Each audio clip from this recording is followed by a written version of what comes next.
2024 మొదట్లో ప్రపంచం మొత్తం ఊపిరి బిగబెట్టి చూసింది. Jeffrey Epstein has taken his own life. Jeffrey Epstein has died by suicide. Government ఆదేశాల మేరకు కొన్ని వేల పేజీల డాక్యుమెంట్స్ బయటకు వచ్చాయి. ఆ డాక్యుమెంట్స్లో చాలా సెన్సిటివ్ ఇన్ఫర్మేషన్ ఉంది. ఈ డాక్యుమెంట్స్తో పాటు ఒక బుక్ కూడా వాళ్ళకి దొరికింది. ఆ బుక్ పేరే బ్లాక్ బుక్. ఆ డాక్యుమెంట్స్లో ఎవరెవరి పేర్లు ఉన్నాయి, అసలు ఈ బుక్ ఓనర్ ఎవరు, డాక్యుమెంట్స్లో ఆ పేర్లు చూసి ప్రపంచం అంతా ఎందుకు షాక్ అయింది.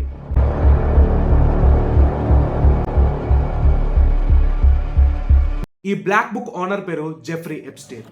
దశాబ్దాల పాటు డబ్బుతో అధికారంతో ఒక సామ్రాజ్యాన్ని సృష్టించుకున్న వ్యక్తే జెఫ్రీ ఎప్స్టీన్. ఇతనికి చట్టం అంటే ఏమాత్రం భయం లేదు. ఎందుకంటే చట్టాన్ని కంట్రోల్ చేసే మోస్ట్ ఇన్ఫ్లుయెన్షియల్ పీపుల్ యొక్క కాన్ఫిడెన్షియల్ సీక్రెట్ డేటా అతని దగ్గర ఉంది. అసలు ఈ జెఫ్రీ ఎప్స్టీన్ ఎవరు? కనీసం డిగ్రీ కూడా లేని ఒక సామాన్యమైన వ్యక్తి కోటీశ్వరుడిగా ఎలా మారాడు? ఆ ఐలాండ్లో ఏం జరిగేది? ఈ ఎప్స్టీన్ ఫైల్స్ స్టోరీ అనేది ఒక లిస్ట్ గురించి కాదు, అధికార ముసుగులో సాగించిన ఒక చీకటి సామ్రాజ్యపు కథే ఈ ఎప్స్టీన్ ఫైల్స్. ఈ ఎప్స్టీన్ ఫైల్స్ యొక్క కథ మనకు అర్థం కావాలి అంటే ఈ కథ ఆరంభం గురించి మనకు తెలియాలి. దీన్ని ఆరంభించిన వ్యక్తి పేరు జెఫ్రీ ఎప్స్టీన్. ఇతనేమి పుట్టుక నుండి కోటీశ్వరుడు కాదు, ఒక సామాన్యమైన కుటుంబంలో పుట్టాడు. సామాన్యమైన కుటుంబంలో పుట్టి ఒక సెన్సేషన్ సృష్టించిన జెఫ్రీ ఎప్స్టీన్ కనీసం డిగ్రీ కూడా పాస్ అవ్వలేదు. కానీ ఎలాగోలా ఒక పెద్ద కార్పొరేట్ స్కూల్లో మ్యాథ్స్ టీచర్గా చేరాడు. అతని ప్యాషన్ టీచింగ్ అని మీరు అనుకుంటారేమో, కానీ అతని ప్లాన్స్ వేరే ఉన్నాయి. ఆ పెద్ద కార్పొరేట్ స్కూల్లో బిలియనర్ పిల్లలు చదివేవాళ్ళు. ఎలా అయినా డబ్బున్న వ్యక్తులతో మంచి కనెక్షన్స్ ఏర్పరచుకోవాలనుకున్నారు. దానికోసమే స్టూడెంట్స్తో చాలా మంచిగా ఉండేవాడు. వాళ్ళ పేరెంట్స్తో మంచి కనెక్షన్స్ని సంపాదించుకున్నాడు. ఈ కనెక్షన్సే 1980లో జెఫ్రీ ఎప్స్టీన్ని వాల్ స్ట్రీట్లో అడుగుపెట్టేలా చేసింది. నెంబర్స్తో ఆడుకోవడం ఎప్స్టీన్కి వెన్నతో పెట్టిన విద్య. చాలా తక్కువ సమయంలో కోట్లు సంపాదించాడు. ఇలా రోజులు గడుస్తుండగా ఎప్స్టీన్ లైఫ్లో ఒక మిరాకిల్ జరిగింది. తను ఒక కంపెనీని స్టార్ట్ చేశాడు. విచిత్రం ఏంటంటే ఆ కంపెనీకి ఒకే ఒక క్లయింట్ ఉన్నాడు. అతనెవరో కాదు, విక్టోరియా సీక్రెట్ ఓనర్ అయిన లెస్లీ వెక్స్నర్. రాత్రికి రాత్రే ఎప్స్టీన్ దశ తిరిగిపోయింది. కోట్లు సంపాదించాడు. న్యూయార్క్లోని చాలా ప్రదేశాల్లో పెద్ద పెద్ద బంగ్లాలు, ఐలాండ్లు, హెలికాప్టర్లు, ఇలా చాలా ప్రాపర్టీస్ని సంపాదించుకున్నాడు. ఒక కాలేజ్ డ్రాప్అవుట్ అయిన ఎప్స్టీన్ న్యూయార్క్లో $500 మిలియన్ విలువ చేసే ఒక బంగ్లాని ఎలా కొన్నాడు? ఇంత డబ్బు అతను ఎలా సంపాదించాడు అని అంటే ఇంటెలిజెన్స్ నివేదికల ప్రకారం ఎప్స్టీన్ దగ్గర సొసైటీలోని చాలా పెద్ద మనుషుల యొక్క సీక్రెట్స్ ఉండేవని, వాటిని ఉపయోగించి వాళ్ళని బ్లాక్మెయిల్ చేసి డబ్బులు సంపాదించేవాడని ఒక నివేదికను కూడా ఇంటెలిజెన్స్ సబ్మిట్ చేసింది. కానీ అది ఎంతవరకు నిజం అనేది ఇప్పటికీ ఒక మిస్టరీనే. నిజం ఏంటంటే ఎప్స్టీన్ తన దగ్గర ఉన్న డబ్బులతో సొసైటీలోని పెద్ద మనుషుల్ని తన వైపుకు తిప్పుకున్నాడు. జెఫ్రీ ఎప్స్టీన్ కథలో విలన్ తనొక్కడే కాదు, తన గర్ల్ ఫ్రెండ్ అలాగే క్రైమ్ పార్ట్నర్ అయిన గెస్లిన్ మ్యాక్స్వెల్ కూడా ఈక్వల్ కాంట్రిబ్యూషన్ ఉంది. ఈ అమ్మాయి ఏమి మామూలు వ్యక్తి కాదు.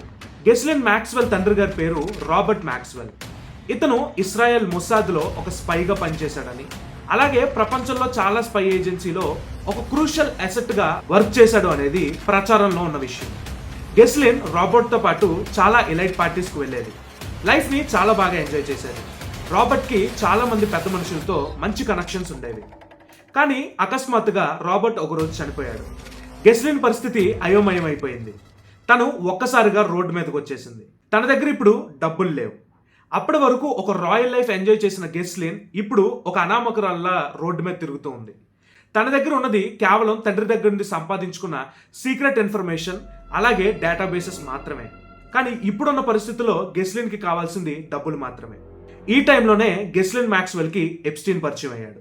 ఇద్దరు ఆలోచనలు కలిశాయి.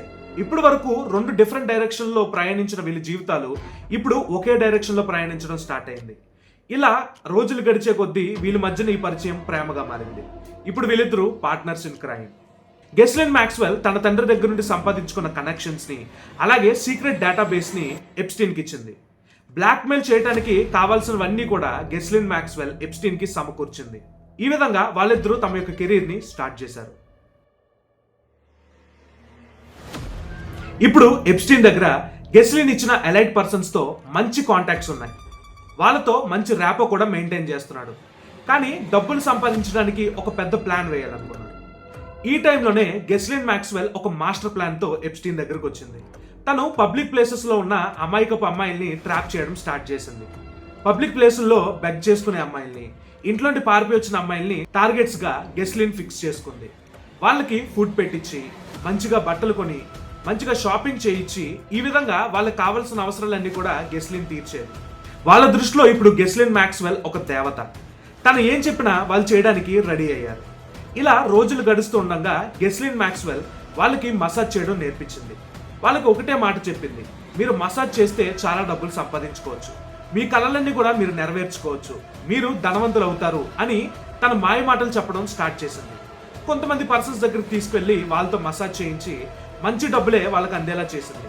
దీంతో గెస్లిన్ మ్యాక్స్వెల్ మీద వీళ్ళకి మంచి అభిప్రాయం ఏర్పడింది. క్రమంగా వీళ్ళని ఎప్స్టీన్కి పరిచయం చేయడం స్టార్ట్ చేసింది. ఎప్స్టీన్ అప్పటికే లిటిల్ సెయింట్ జేమ్స్ ఐలాండ్ని కొనుంచాడు. ఈ అమ్మాయిల్ని ఎప్స్టీన్ అక్కడికి తీసుకువెళ్ళాడు. వాళ్ళకి చాలా లేటుగా తెలిసింది వాళ్ళు ఎప్స్టీన్ అలాగే గెస్లిన్ యొక్క ట్రాప్లో పడిపోయారని. ఇదొక పిరమిడ్ స్కీమ్ లాంటిది. బాధితురాలని తమ యొక్క ఫ్రెండ్స్ని ఆ ప్రదేశానికి తీసుకురావాల్సిందిగా వాళ్ళని బలవంతం చేసేవారు. న్యూయార్క్, ఫ్లోరిడా వంటి ప్లేసుల్లో కూడా ఇదంతా చాలా ఘోరంగా నడిచింది. ప్రజలందరికీ ఈ విషయం తెలుసు, ఇదేమి సీక్రెట్గా జరిగే విషయం కాదు. కానీ ఎప్స్టీన్ దగ్గర ఉన్న డబ్బు, అధికారం చూసి ప్రజలెవరూ నోరు మెదిపేవారు కాదు. మొదటిసారి 2005లో పామ్ బీచ్ పోలీసులు ఎప్స్టీన్ పైన కన్నేశారు. అతనింటికి అలాగే ఐలాండ్కి మైనర్ అమ్మాయిలు వెళ్తుండడం పోలీసులు ఆధారాలతో సైతం సంపాదించారు. FBI కూడా రంగంలోకి దించారు. ఎప్స్టీన్ మీద అరెస్ట్ వారెంట్ ఇష్యూ అయింది. అందరూ అనుకున్నారు ఎప్స్టీన్ లైఫ్ ఇక్కడతో క్లోజ్ అని. కానీ అక్కడే ఒక పెద్ద ట్విస్ట్ ఉంది. 2008లో ఎప్స్టీన్ డబ్బుతో చట్టాన్ని కూడా కొనేయొచ్చు అనేది నిరూపించాడు. చరిత్రలో ఎన్నడూ లేని విధంగా ఎప్స్టీన్కి శిక్ష తగ్గించారు. ఇంకా తనకు ఒక ప్రొవిజన్ ఇచ్చారు. అదేంటంటే ఎప్స్టీన్ కేవలం 13 నెలలు మాత్రమే జైల్లో ఉన్నాడు. ఉన్న 13 నెలల్లో కూడా వారానికి 6 రోజులు 12 గంటల సమయం జైలు బయట గడిపేవాడు. ఎందుకు అంటే అతనికి పని చేసుకోవడానికి ఒక ప్రొవిజన్ని కల్పించారు. ఈ విషయాలన్నీ మనం చూస్తే అతనికి శిక్ష పడిందా లేదా అతనికి ఏమైనా వెకేషన్ ఇచ్చారనే ఒక డౌట్ కూడా మనకు వస్తుంది. 13 నెలల తర్వాత ఎప్స్టీన్ జైలు నుండి బయటికి దర్జాగా వచ్చేసాడు. తను కుదుర్చుకున్న డీల్ వల్ల గెస్లిన్ మ్యాక్స్వెల్ కూడా సేవ్ అయిపోయింది. ఇప్పుడు ఎప్స్టీన్ మీద ఎటువంటి కేసులు లేవు. క్లీన్ చిట్తో దర్జాగా బయట తిరుగుతున్నాడు. ఈ ఇన్సిడెంట్ తర్వాత సొసైటీలో పెద్దవాళ్ళు అనిపించుకునే సైంటిస్టులు, బిలినియర్లు ఎప్స్టీన్తో స్నేహం చేయడం కొనసాగించారు. అలాగే కొత్త కొత్త పరిచయాలు కూడా ఏర్పడ్డాయి. అసలు సైంటిస్టులకి, బిలియనియర్లకి ఎప్స్టీన్తో పని ఏంటి? ఎప్స్టీన్ దగ్గర లొలిటా ఎక్స్ప్రెస్ అనే 727 బోయింగ్ ప్లేన్ ఒకటి ఉండేది. ఈ ప్లేన్లో చాలా హై క్లాస్ పీపుల్ ట్రావెల్ చేసేవారు. కానీ ట్రావెల్ చేసే ప్రతి ఒక్కరు కూడా వాళ్ళ పాపాలు చేయడం ఈ ప్లేన్లోనే స్టార్ట్ చేశారు. వాళ్ళకి అమ్మాయిల్ని సప్లై చేయడం, ఆ ప్లేన్లో ట్రావెల్ చేసిన వాళ్ళకి ఎలైట్ పార్టీస్ కండక్ట్ చేయడం లాంటివి ఎప్స్టీన్ చేస్తూ ఉండేవాడు. ఇలాంటి ఎలైట్ పర్సన్స్ కి అమ్మాయిల్ని సప్లై చేయడం గెస్లిన్ మ్యాక్స్వెల్ పని అయితే, వీటన్నిటిని సీక్రెట్ గా వీడియోలు తీసి వాళ్ళని బ్లాక్మెయిల్ చేయడం ఎప్స్టీన్ పని. యుఎస్ లో సూపర్ బౌల్ అనే ఒక పెద్ద ఫెస్ట్ జరుగుతుంది. ఈ ఫెస్ట్ టైంలో అందరూ కూడా మాక్సిమం టీవీలో చూస్తారు. ఈ ఫెస్ట్ జరిగే టైం అంతా కూడా పెద్ద పెద్ద కంపెనీస్ అన్ని కొన్ని $100 ఖర్చు పెట్టి యాడ్స్ ప్లే చేస్తారు. ఈ యాడ్స్ ప్లే చేసే టైంలో స్క్రీన్ మీద ఒక 8 మంది అమ్మాయిలు కనిపించిన ఒక యాడ్ వచ్చింది. 8 మంది అమ్మాయిలు తమ యొక్క చిన్నప్పటి ఫోటోలు పట్టుకుని ఈ విషయాలన్నీ కూడా వాళ్ళు ఆ యాడ్ రూపంలో బయటికి తెలియజేశారు. దీంతో ప్రపంచం అంతా ఒక్కసారిగా ఉలిక్కిపడింది. అంతేకాదు వాళ్ళు ఇంకా చాలా విషయాలు చెప్పారు. వాళ్ళు చెప్పిన విషయాలన్నీ కూడా ఒక ఐలాండ్ గురించి. ఆ ఐలాండ్ పేరు లిటిల్ సెయింట్ జేమ్స్ ఐలాండ్. ఈ ఐలాండ్ బయటికి కనిపించడానికి ఒక స్వర్గంలా ఉంటుంది, కానీ ఇదొక అసలైన నరకం. ఈ ఐలాండ్లో ఒక గుడి ఉంది. ఆ గుడి బ్లాక్ అండ్ వైట్ స్ట్రైప్స్తో ఉంటుంది. అలాగే ఒక గోల్డెన్ డూమ్ కూడా ఆ గుడికి ఉంది. విచిత్రమైన విషయం ఏంటంటే ఈ గుడికి డోరే లేదు. బాధితురాలు చెప్పిన విషయం ఏంటంటే ఈ గుడి కింద నుండి కొన్ని అండర్ గ్రౌండ్ వేస్ ఉన్నాయని, ఈ అండర్ గ్రౌండ్ వేస్ యూజ్ చేసుకునే గుడి లోపలికి వెళ్ళాలి అని. ఎవరైనా బాధితురాళ్ళు వాళ్ళు చెప్పే పనులకి వాళ్ళు ఒప్పుకోకపోతే వాళ్ళని బలవంతంగా ఆ పైప్స్ గుండా సముద్రంలోకి తోసేసేవారని బాధితురాళ్ళు ఆ అడ్వర్టైజ్మెంట్లో చెప్పారు. వర్జీనియా గిఫ్రే, ఈ పేరు గుర్తుపెట్టుకోండి. ఈ అమ్మాయిని 17 ఏళ్ల వయసులో ఐలాండ్కి తీసుకొచ్చేశారు. నువ్వు బ్రిటన్ రాకుమారుడితో గడపాలి అని ఆ అమ్మాయిని బలవంతం చేశారు. అంతేకాదు ఆ అమ్మాయి చెప్పిన విషయాలు ఏంటంటే అక్కడ చాలా సీక్రెట్ కెమెరా సెటప్స్ ఉన్నాయని, రాకుమారుడితో తన గడిపే టైంలో సీక్రెట్ కెమెరాస్తో వీడియోస్ రికార్డ్ చేసి ఆ వ్యక్తిని బ్లాక్మెయిల్ చేసి డబ్బులు సంపాదించేవారని, అంతేకాదు ఆ ఐలాండ్ లో ఉన్న ప్రతి రూమ్ లో కూడా ఇటువంటి సీక్రెట్ కెమెరా సెటప్స్ ఉన్నాయని, వచ్చిన అలైడ్ పర్సన్స్ అందరినీ కూడా వీళ్ళు సీక్రెట్ గా రికార్డ్ చేసి వాళ్ళని బ్లాక్మెయిల్ చేస్తూ వాళ్ళ దగ్గర నుండి డబ్బులు సంపాదించేవారని ఈ అమ్మాయి ఆరోపించింది. వీళ్ళు యుక్త వయసులో ఉన్న అమ్మాయిలనే కాదు, చిన్న చిన్న పిల్లలను కూడా ఈ ఐలాండ్కి తీసుకొచ్చేవారు. ఈ ఐలాండ్కి తీసుకొచ్చి ఆ గుడి కింద ఉన్న అండర్ గ్రౌండ్ టనల్స్ లో వాళ్ళని దాచిపెట్టేవారు. అలాగే ఎవరైతే ఎలైట్ పర్సన్స్ చిన్నపిల్లలతో వాళ్ళు పాప పనులు చేయాలనుకున్నారో వాళ్ళకి ఎప్స్టీన్ వాళ్ళని సప్లై చేసేవాడు. ఇంకొక భయంకరమైన ఆరోపణ ఏంటంటే ఆ పిల్లల్ని చంపి వాళ్ళు తినేవారు అనేది కూడా ఒక భయంకరమైన ఆరోపణ. కానీ అది ఎంతవరకు నిజం అనేది ఇంకా తేలాల్సి ఉంది. ఇవన్నీ నేను చదువుతున్నప్పుడు నా రక్తం మరిగిపోయింది. అలాగే ప్రపంచం కూడా దీనికి ఇదే విధంగా రియాక్ట్ అయ్యింది. ఇదొక సెన్సేషనల్ కేసు అయిపోయింది. ఇప్పుడు ఎక్కడ చూసినా కూడా ఎప్స్టీన్ ఫైల్సే హాట్ టాపిక్ గా మారిపోయింది. ఇంత సెన్సేషన్ సృష్టించిన ఎప్స్టీన్ అలాగే గెస్లీ మ్యాక్స్వెల్ ఎంత భయంకరమైన వాళ్ళో మనం అర్థం చేసుకోవాలి.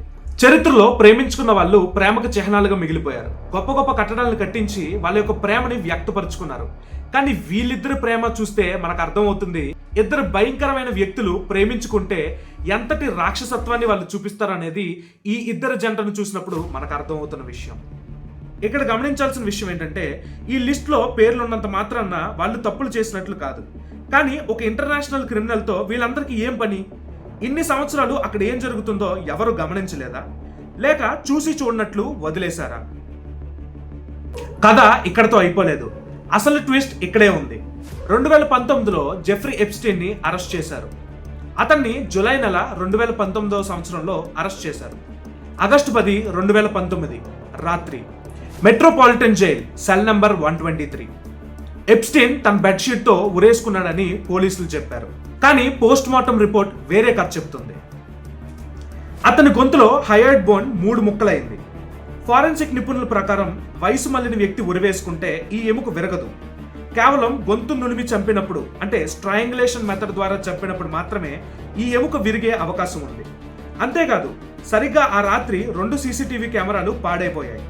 కాపలా ఉండాల్సిన 2 గార్డులు అదే టైంకి నిద్రపోయారు. అతని రూమ్మేట్ ని కూడా సరిగ్గా ఒక్కరోజు ముందే వేరే జైలుకి మార్చేశారు. ఇవన్నీ యాదృచ్ఛికంగా జరిగాయా లేక ఎప్స్టీన్ నోరు ముయించడానికి జరిగిన పక్కా ప్లాన్ మర్డరా ఇది అనేది ఇప్పటికి ఇంకా తెలియాల్సిన విషయం. ప్రపంచంలోనే అత్యంత హై సెక్యూరిటీ జైల్లో సీసీ కెమెరాలు ఆగిపోయాయి. గార్డ్స్ నిద్రపోయారు. సరిగ్గా అదే టైంలో అతను చనిపోయాడు. ఇది నిజంగా ఆత్మహత్య లేక ఎప్స్టీన్ నోరు విప్పితే తమ పేర్లు బయటకు వస్తాయని భయపడ్డ పెద్దలే అతన్ని అంతం చేశారు? ఏది ఏమైనా జెఫ్రీ ఎప్స్టీన్ చనిపోయాడు లేదా చంపబడ్డాడు. గెస్లీన్ మ్యాక్స్వెల్ కి 20 ఏళ్ల జైలు శిక్ష పడింది. కానీ ఆ లిస్ట్ లో ఉన్న కస్టమర్స్ మాట ఏంటి? ఆ ఐలాండ్కి వెళ్ళిన ఆ పెద్ద మనుషుల్ని ఇప్పటికీ ఎవరు కాపాడుతున్నారు? శిక్ష అనేది సామాన్యుడికైనా, బిలియనియర్స్ కి వర్తించదా? దీని మీద మీ అభిప్రాయాన్ని కామెంట్స్ రూపంలో మాకు తెలియజేయండి. ఇంకా ఈ ఎప్స్టీన్ ఫైల్స్ లో చాలానే డార్క్ సీక్రెట్స్ ఉన్నాయి. కానీ అన్ని కూడా నేను ఒక వీడియోలోనే చెప్పాలనుకోవట్లేదు. దీనికి పార్ట్ 2 తీసుకొస్తాను. ఫ్యూచర్లో వచ్చే కేస్ ప్రొసీడింగ్ అప్డేట్స్ అన్ని కూడా నేను అందులో ఉంచి పార్ట్ 2ని త్వరలోనే మీ ముందుకు తీసుకొస్తాను. Thank you so much. Your Vijay Nehemiah signing off.